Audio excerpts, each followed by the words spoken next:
Donna lived with her husband Walter, who had grown increasingly controlling despite being a stay-at-home spouse. While Donna worked hard to provide for them, Walter managed the household, a setup meant to foster stability. Yet, his domineering nature undermined her efforts, making her feel as though her contributions were insignificant. One day, Walter announced, with a smug grin, that he would allow his parents to move into their home, suggesting that Donna could relocate to live with her in-laws without consulting her. Stunned into silence, she couldn't believe his audacity, especially since she owned the house. This moment marked a breaking point. She had endured Walter's overbearing behavior for too long. He often issued commands, treating her as if he were entitled to do so. Once he had demanded that she fetch him ice cream late at night while he lounged on the couch, despite her exhaustion from work. When she suggested he could get it himself, he laughed and insinuated that displeasing him could have repercussions. His behavior was not only frustrating but exhausting. Donna felt increasingly disrespected and devalued, questioning how long she could tolerate living with someone who believed he had superiority simply because he was her husband. She realized that if things didn't change, she couldn't continue this way. Walter needed to understand the impact of his actions. It was time for him to face the consequences of his domineering behavior. One evening, feeling overwhelmed by the weight of her stressful job and Walter's demands, she told him, "I'm really tired. I'm going to rest in my room." His reaction was swift and challenging. "What's with that attitude towards your husband? I could kick you out right now if I wanted. Do you think it's okay to upset your spouse like that?" His fury baffled her. How could he act so authoritative without contributing financially yet crumble at the slightest inconvenience? It felt like dealing with a child throwing a tantrum. "I'm sorry, but I'm exhausted. Please try to understand," she replied, forcing a smile as she tried to disengage. Walter sighed, muttering, "You're such a disappointment as a wife." Lacking the energy to argue, she simply repeated, "I'm sorry," and retreated to her room. Day by day, Walter's overbearing behavior wore her down, but she was too exhausted to confront him. Then one day she caught a severe cold, which the doctor diagnosed as stress-induced. As she lay in bed, barely able to move, she informed Walter of her condition. His response was harsh. "A cold? That's just an excuse. Go to work, you're useless." His words seemed to intensify her fever. "I won't take care of you," he declared. "This is your mess. Deal with it." Left alone in her room, she moaned from the fever, feeling too weak to care for herself and too fearful to face Walter again, fearing more verbal abuse. Her temperature soared to 100 degrees Fahrenheit, and the fever was so intense that she lay drenched in sweat, unable even to change her soaked clothes. I lay there, contemplating how much easier life might be if I could simply fade away. Alone with my grim thoughts, I endured a painful night, my fever clouding my mind. Deep down, I knew something had to change. As the sun dipped below the horizon and the stars took their place in the night sky, a profound sense of loneliness and doubt washed over me. I yearned for Walter's support, not to cure my fever, but just for him to bring me an ice pack, apply a cool compress, and check in on me. Instead, I was met with harsh, uncaring words that cut deep and stirred up new anxieties. I questioned why I was the only one suffering, what I had done wrong, and why things couldn't be smoother between us. As these thoughts spiraled, I couldn't hold back the tears. The pain felt unbearable. After 5 days of rest, my fever finally subsided enough for me to return to work. My colleagues and bosses expressed genuine concern, asking if I was truly okay to be back. Though I was still recuperating, I felt compelled to support our household financially and couldn't afford more time off. Their kindness touched me deeply, a stark contrast to Walter's indifference, and it nearly brought me to tears again. At that moment, a voice inside me screamed that I could no longer endure Walter's behavior. I was pushing myself too hard, ignoring the signs that this way of life was unsustainable.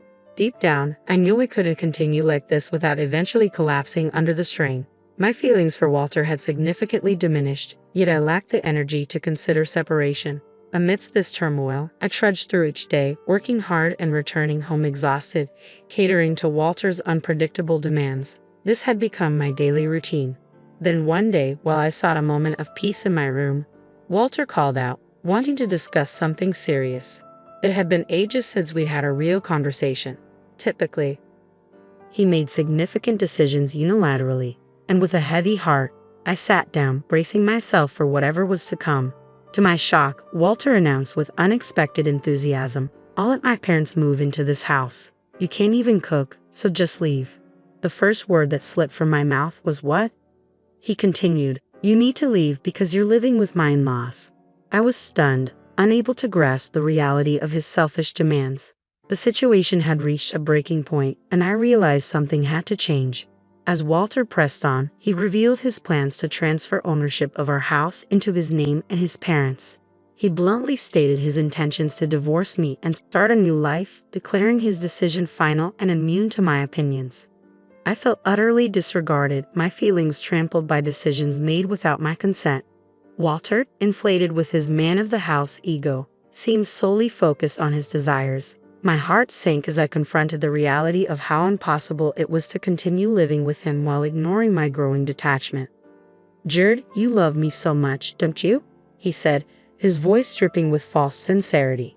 "I know this is shocking coming from a husband you love dearly, but I'm just trying to take care of my family. Please understand." His words, intended to sound considerate, felt more like a scolding. I wanted to shout that he was mistaken. Any affection I once felt for Walter had evaporated, leaving behind only disbelief at his selfishness and regret for not severing ties sooner. Why hadn't I left him earlier? If I had, perhaps he wouldn't have had the chance to exploit and demean me so thoroughly. I even resented my past self for being too lenient. As he watched my visible distress, Walter misread my pain as lingering love, believing I couldn't bear the thought of a divorce. But he was mistaken. My feelings for him had long faded into nothing more than disdain for a man who falsely assumed I still cared. Determined to set things straight, I said firmly, "Fine then, I'll leave." Walter gasped, clearly taken aback. He hadn't anticipated my readiness to accept the divorce and move on. He needed to understand that the version of me who always bailed him out was gone for good. From now on, whatever happened to Walter would be his burden to bear alone because our relationship was over. Seeing my resolve, Walter stood there, shocked and frozen. I seized the moment, heading to my room to pack the essentials. I knew I couldn't take any larger items today and would need to arrange for movers later. As I began to pack, Walter hurried over, perhaps finally grasping the gravity of the situation. His voice trembled with uncertainty as he asked, "Are you sure about this? If we divorce, we'll be strangers." I smiled softly and replied, "I've already fallen out of love with you. Letting go feels like a weight has been lifted off my shoulders." Walter stood there, bewildered and lost. I nodded, thanked him for the years we had shared, and walked out of the house. His worried expression lingered in my mind as I made my way back to my parents' home. When I explained everything to my parents, they reacted with fury at Walter's behavior but soon calmed down, reassured by my resolve and the plan I had in place. I began to recuperate at their home, taking the first steps to initiate the divorce proceedings. After I sent the divorce papers, Walter messaged me, "Are you sure about this? I don't know if it's really a good thing." I replied, "I don't have any feelings for you anymore. If we've gone this far, there's no turning back." His message concluded with a request to expedite the divorce. "I feel so much better now that you're gone, so fill out the papers quickly." I replied, but he didn't respond. A few days later, I received the completed divorce papers from Walter, his sections already filled out. I promptly filled out my part and submitted it to the county office. Just like that, Walter and I were officially divorced. During the proceedings, we divided our assets. Walter insisted on keeping the house, so I transferred ownership to him and chose to move on. The house had never truly felt like home. It was more of a burden. Instead, I sought alimony from Walter. Walter's parents initially covered his expenses since he wasn't working, but he was now job hunting, likely planning to repay them once he found employment. However, as is often the case, reality doesn't always align with plans. A month after the divorce was finalized, I had moved out of my parents' home into a new place, enjoying a more peaceful life. Then I received a call from Walter. Honestly, it was annoying. I could guess why he was reaching out. Ignoring him might lead to more complications, so I knew I had to address it sooner or later for the sake of my future. I answered the phone with a firm, "Hello, what do you want?" I was completely fed up and wanted him to get straight to the point. Reluctantly, I listened as he pleaded, "Please help me." His desperate tone made me chuckle. Walter was clearly in a tough spot, and while part of me felt distant, another part was mildly amused by the irony of his desperation. His call caught me off guard. I hadn't expected things to deteriorate so quickly. "What's going on? You need to tell me the whole story," I replied, half amused by the situation. I suspected why Walter might be struggling, but I wanted him to lay it all out himself. With a hesitant voice, stumbling over his words, Walter began to explain. He had taken over the house after our divorce and managed fine for a month.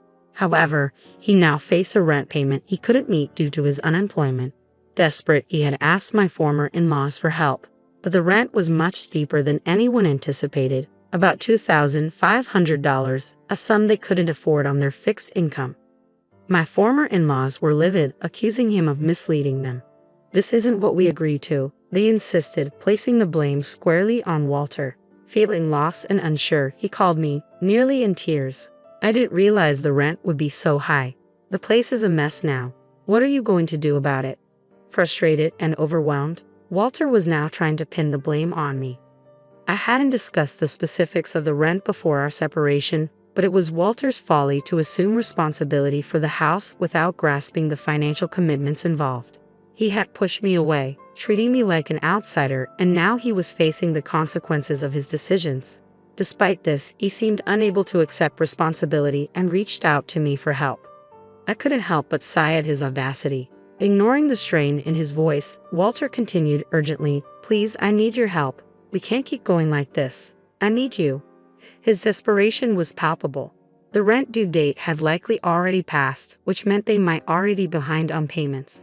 The landlord of that house was known for being temperamental and strict about deadlines. I recalled the warnings I had received while living there. Never be late with the rent. Missing a payment could lead to serious repercussions. Walter, having met the landlord a few times, knew exactly how intimidating they could be. When Walter called me, pleading for assistance, he said, "Please just cover the rent for 1 month. I don't have anyone else to turn to. You still care about me, right? If someone you care about is in trouble, you should help them out." His tone was still self-centered, as if he hadn't changed at all. I wanted to tell him that my feelings for him had long since faded, but instead, I held back and replied coldly, "I'm sorry, but I don't have any obligation to help you. You were the one who cut me off. And now you expect me to assist you when it's convenient for you? That's not fair." Walter tried to defend himself. "Please don't be so cold. I really can't handle this alone. Whether you still love me or not doesn't matter now. We were married once, right? Can't you help me out just this once?" "No," I responded firmly. "You were the one who left me. Even before that, my feelings for you had already cooled. It's been a long time since I stopped loving you." Hearing the dejection in his voice, he said, "I can't believe it." His words struck a deep chord within me. For so long, I had endured everything, even when Walter was selfish, took me for granted, or mistreated me, especially when I was sick. I had stayed by his side, hoping to salvage our marriage. I had worked tirelessly for the life we built, yet this was the outcome. Why hadn't I left sooner, when my love for him faded? Why hadn't I distanced myself earlier? Regrets flooded in, mingling with the anger I felt toward him. Walter never truly faced me. He never showed real concern, never protected me, and never embraced the idea of navigating life together as a team. All this time, he treated me like a maid, a mere money-making machine. Each time he acted this way, he seemed oblivious to my suffering. And now, despite all this being a result of his actions, he came pleading for help, as if he were the victim. His self-centered attitude was repelling. "Please help me. I'm begging you. What about getting married again? Let's start over properly this time. I promise I'll never push you away again," he proposed desperately. I felt a mix of incredulity and annoyance. How could he think a simple plea for help could erase the years of neglect and misunderstanding? His desperation was evident, but so was my clarity in deciding not to fall back into the same pattern. I had moved on, and it was time for Walter to do the same. I chuckled bitterly at his desperate suggestion. "Are you kidding me? All of this is a result of your actions. I've been trying to find peace in my own way for a long time. I kept hoping you would face reality. And now you want me to start over with you, pretending none of this ever happened? Do you expect me to return to those miserable days? That's never going to happen." I refused to go back to that life, no matter what. Emotions overwhelmed me, and tears began to flow. I couldn't tell if they were from anger or sadness. Walter remained silent on the other end, having nothing to say in response to my words.